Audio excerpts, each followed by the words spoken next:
first time in UC ANR history, a staff assembly and our principles of community. So, hey, give us, come on, clap, clap, clap.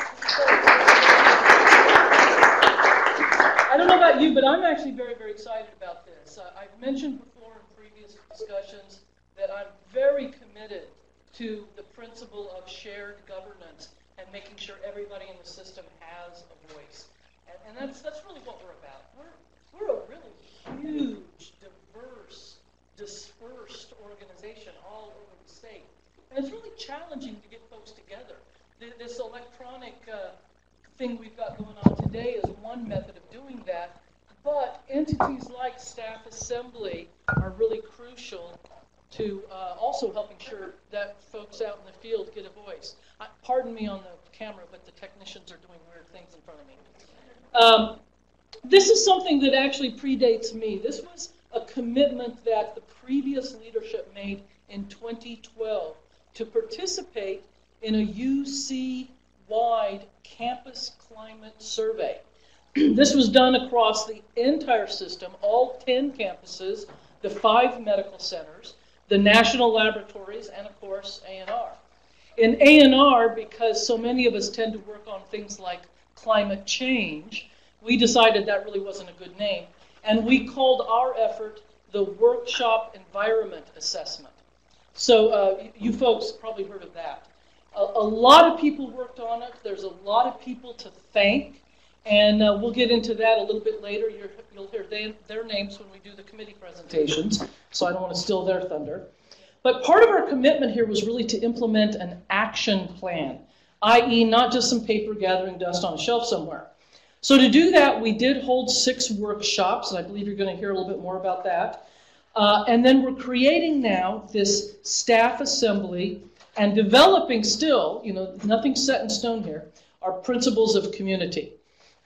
The workshop objectives throughout 2012 were to basically share results of the survey, the assessment that was done, engage in discussion about what it means to have a welcoming and inclusive work environment, take part in a dialogue about the values of ANR and how they could translate into principles of community, to identify academic and staff employees to serve on a committee to direct the process for finalizing these principles of community, and last but not least, to clarify the purpose and benefits of a staff assembly for ANR. And I guess also identify some folks that were going to then work on the staff assembly. Both of these committees, the Principle of Community, the Staff Assembly, have now completed their drafts. And I want to emphasize that because we already heard from a few folks in the field that were wondering what we were doing today. Is this just some final done document that's being handed to you? And it very much is not. This is a living document where you're going to hear from them how we got here and what it involves. But it's the kind of thing that you yourself are going to have a lot of opportunity to help shape. And really, it's up to you on how successful this is.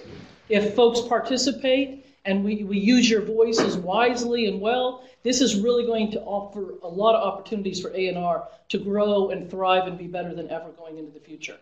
I'm really wanting to hear your feedback. In fact, we're going to have a chance for questions later. And I really want to thank, again, the committees, because this just couldn't happen without it. The Principles of Community document is going to serve as a guide for what we're talking about here today. And it really strives to promote principles that we all can share in our offices and workplaces, and also how we interact with our community and the folks we serve, too. Staff employees are members of the Staff Assembly.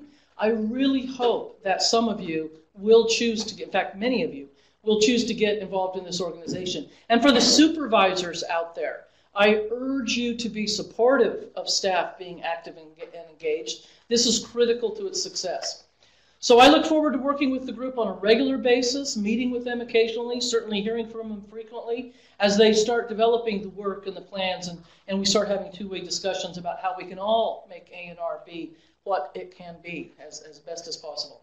So right now I want to bring up the 2 committee heads to share with you where they came from, where they're going, what's in the documents. First up for the Staff Assembly is Matt Baur. Thanks, Glenda. You probably do this.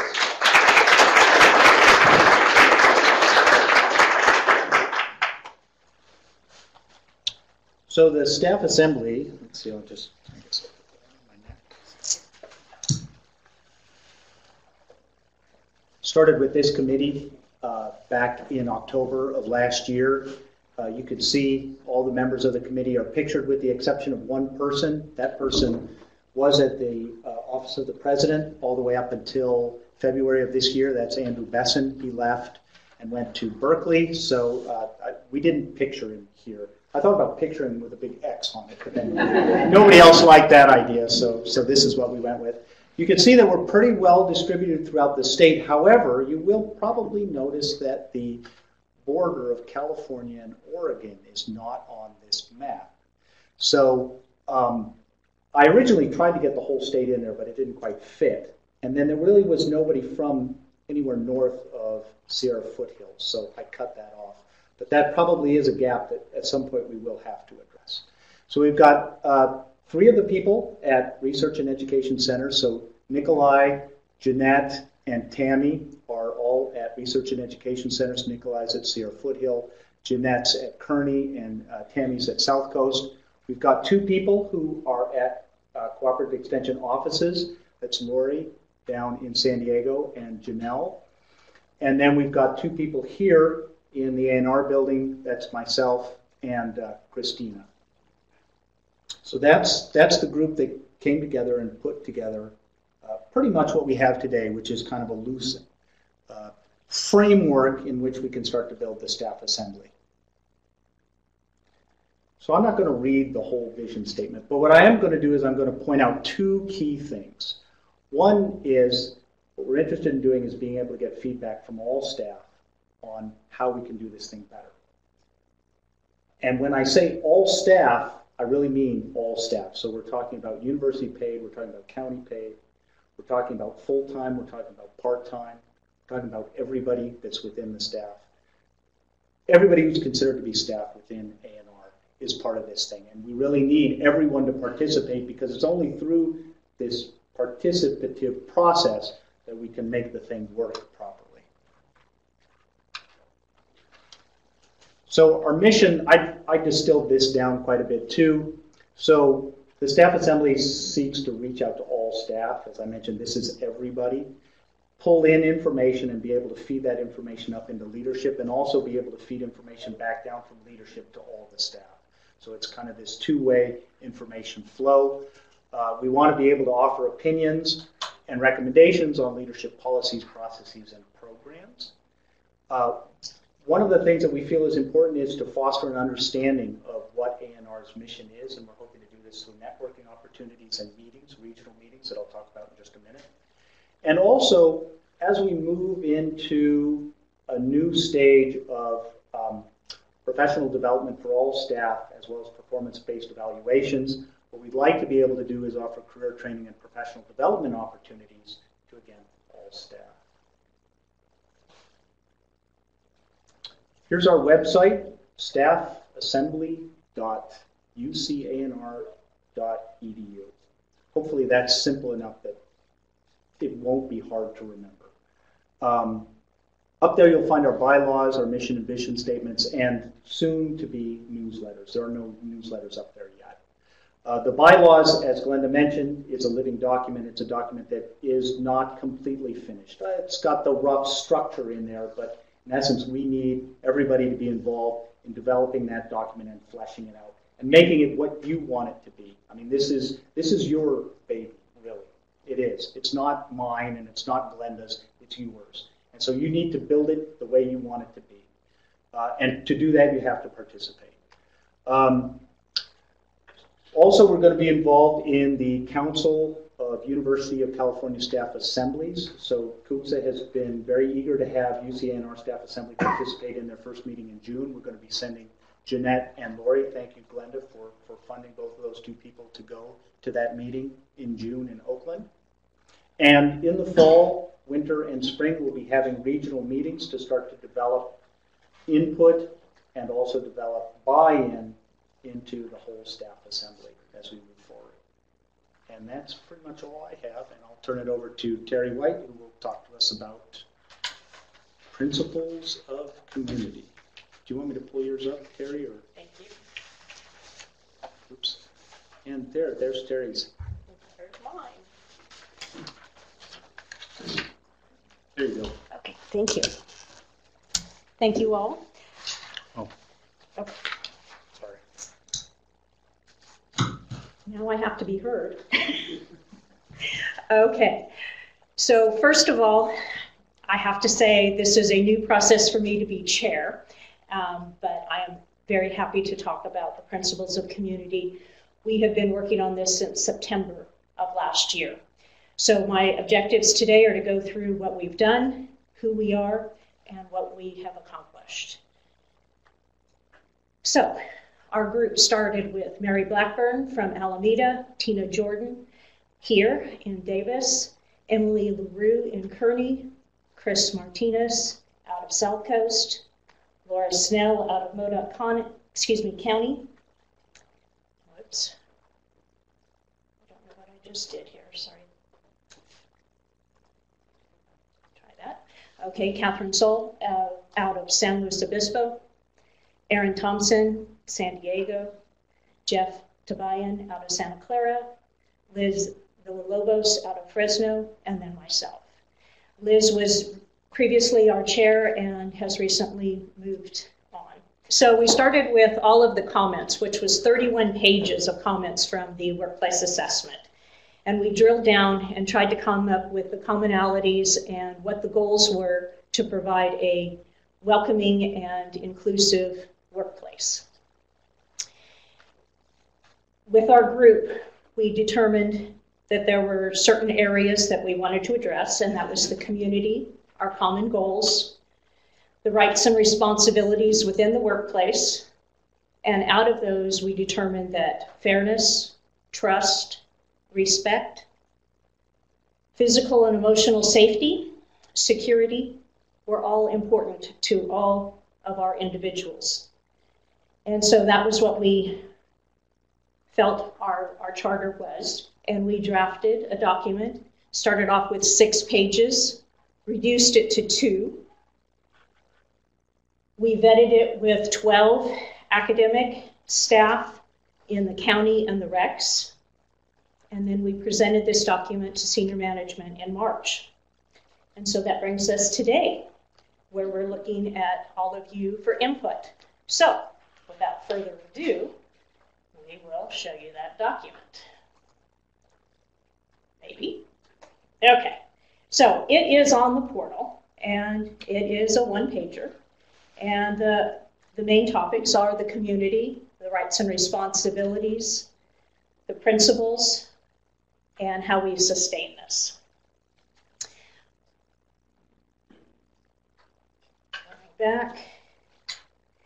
So the behaviors that we would like modeled, and again, this is our suggestion and we're looking for input, is to ensure open communication, facilitate working together to achieve common goals and mutual understandings, value the contribution and worth of all members, appreciate and celebrate differences and diversity, foster a sense of belonging and emotional safety, provide mutual respect, demonstrate ethics and integrity, and invest in and recognize that all members are important.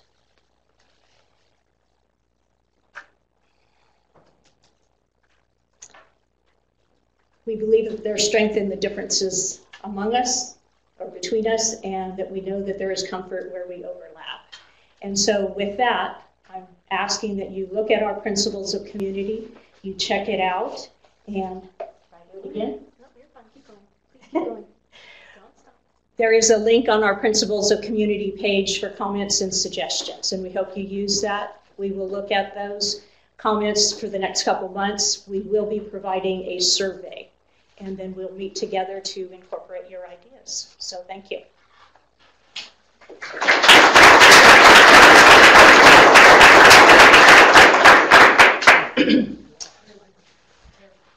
Thank you, Matt and Terry. You get this back. I get it back, yeah. Thank you, Matt and Terry. That was great.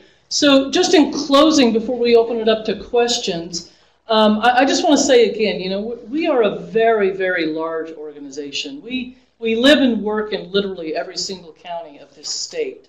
and serve all the citizens of this state in one way or another. We're an organization that's built upon core values of respect and honesty, professionalism, creativity, and continual improvement. As we move forward and we look to improve our teamwork and our collaboration and the status of our workplaces, these two items, the staff assembly and the principles of community, are going to be really crucial. I want to also mention too, though, we aren't talking about the academic assembly today. However, it is an equally key important piece of shared governance that we are stepping up the game on too. That'll be another conversation at some point in the future. So we've got to continue to work together. And I also want to emphasize that as we are doing this, there have been a few questions we received about strategic vision and where we're going.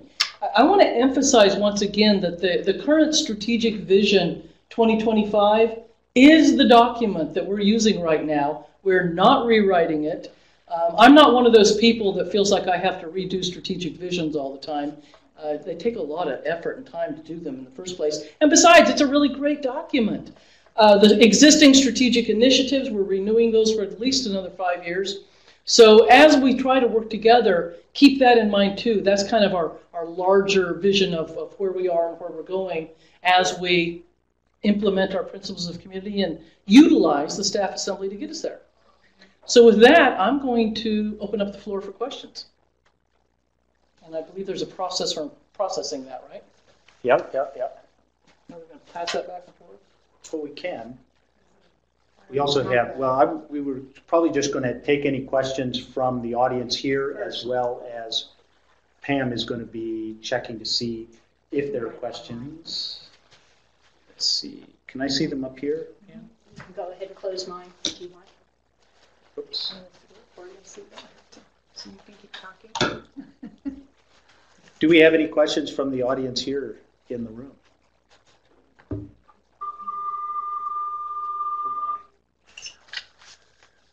That's not good.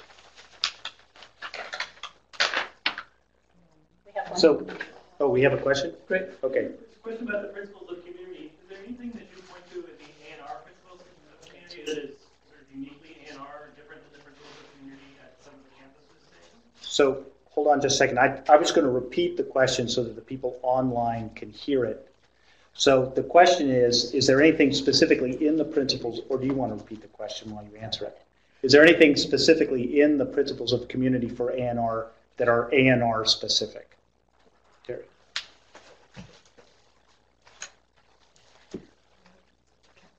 And our principles of community, oops. Sorry. Our principles of community were based on the comments from the workplace assessment. So I would say, yes, they are unique to us. There are commonalities between the different campuses, and we did use the various campuses as a guide, but definitely not the end result. Okay.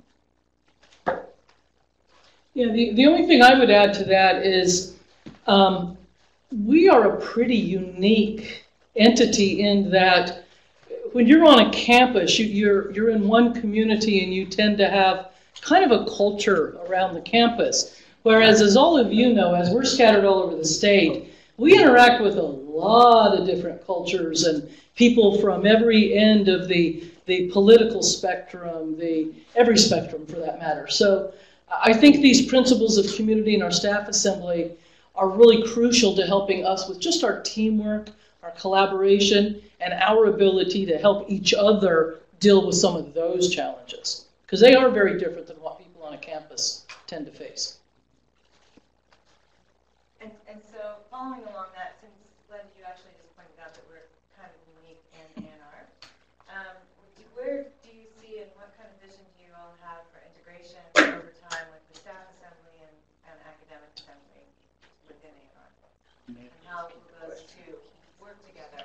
So the question that just came out of the audience here was, do we see some future integration of staff assembly and academic assembly? I'm going to be real honest. I don't think I have thought about that a lot. To me, they're both equally key important voices. They're probably looking at slightly different issues, But I would assume there probably are some issues and needs out there where they cross and overlap and duplicate. You know, for example, all of us are trying to deal with making sure we've got enough budget to get stuff done. All of us are sitting in the same offices at times and need to make sure that that office atmosphere is really functioning. So yeah, there is a certain amount of overlap. I think the thing is here, these are both living documents. And as we evolve, we'll find where we need to actually facilitate perhaps more of that kind of collaborative discussion between the two. That's all I've got for now, unless you've got something else. So we have thought about the possible synergies between staff assembly and academic assembly. And since we're still in the initial stages of this process for staff assembly, we're still working out that piece. But once we have that developed, fleshed out, we do foresee a place where we can overlap with academic assembly on a variety of different issues. Oh, I'm sorry. So we do have one question from the Adobe Connect as well. And the question was, how does one get involved with staff assembly? So with the executive committee for staff assembly, excuse me. So moving forward, what we foresee is happening once we have the regional meetings in 2017 at the all ANR meeting, which I don't know if that's in the planning process yet or not, but it sounds like that will happen. We plan on having an all staff assembly meeting as well in conjunction with that all ANR meeting. And at that point, we will hold elections for the positions in the executive committee. And at that point, we will, in essence, have turnover of the current committee. That's the plan. I think you're going to have to let it go. There we go. Is that the question you just answered, how to serve on the committee? That's the one. Okay. Any other questions? Matt, have you thought, or has the group thought about examples of issues that staff assembly might be interested in addressing? Kind of give people examples of what might be involved. So the question was, has the committee for the staff assembly thought about potential issues that we might be able to address, at least in the short term? And the answer to that is yes. For instance, we have thought about possibly working towards with I don't remember the name of the group, but it's Jody Azalai, who works with Jan on a variety of issues, but one of them is the idea of a mentoring program. Jan has also asked us to engage on the plans for the lot next to us and whether, some ideas there. And then certainly in the area of the performance-based evaluations and how we might be able to help HR pull information in terms of how that process is going. As I understand it, this is the first year of that process, and HR is very interested in getting feedback from the staff on how that process is playing out, and then helping them to refine their process as we go forward. And so we could foresee ourselves having a role there as well. Yes, Sean.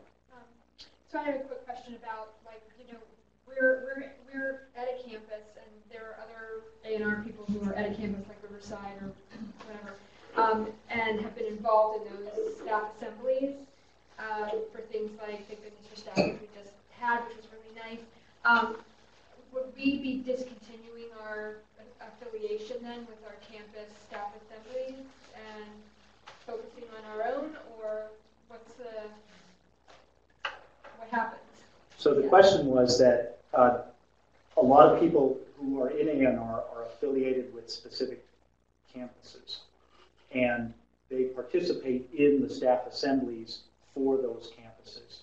So they have an ANR appointment, but they're at a campus, and so they participate in those campus staff assemblies. Would they then be excluded from the ANR staff assembly? Is that correct, John? Yeah, or in what way would we be cooperating with them? I mean, what would our status be then? Would we be excluded? I guess.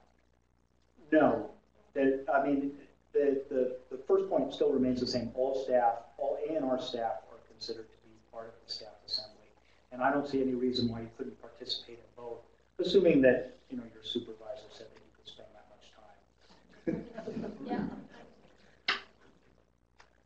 Yeah, actually, I would hope that we would still have staff active on campus staff assemblies, because you got to live with what's going on that campus. So it would probably be best it not be the same person doing both, but different people. And it's important to keep ANR in front of the University of California. We've learned that in recent years when ANR wasn't very well known and budgets were getting cut, etc. I'm a firm believer that the strategy of keeping our heads up above the radar is in the long run a much, much better strategy. And you know, on the earlier question too, I think there's a whole lot of opportunities for staff assembly to engage in ANR. As we move forward the next few years to try to deal with things like rebuilding the footprint, increasing the number of FTEs out in the field, which, you know, we know we've got a lot of partners that would very much like to see that and support us in that. Dealing with some of our deferred maintenance, improving our infrastructure, moving into a capital campaign. I'm really hopeful the staff, both academic and staff assembly, are going to be really key partners in helping us with all of that. Frankly, we won't be successful if you're not. Another question?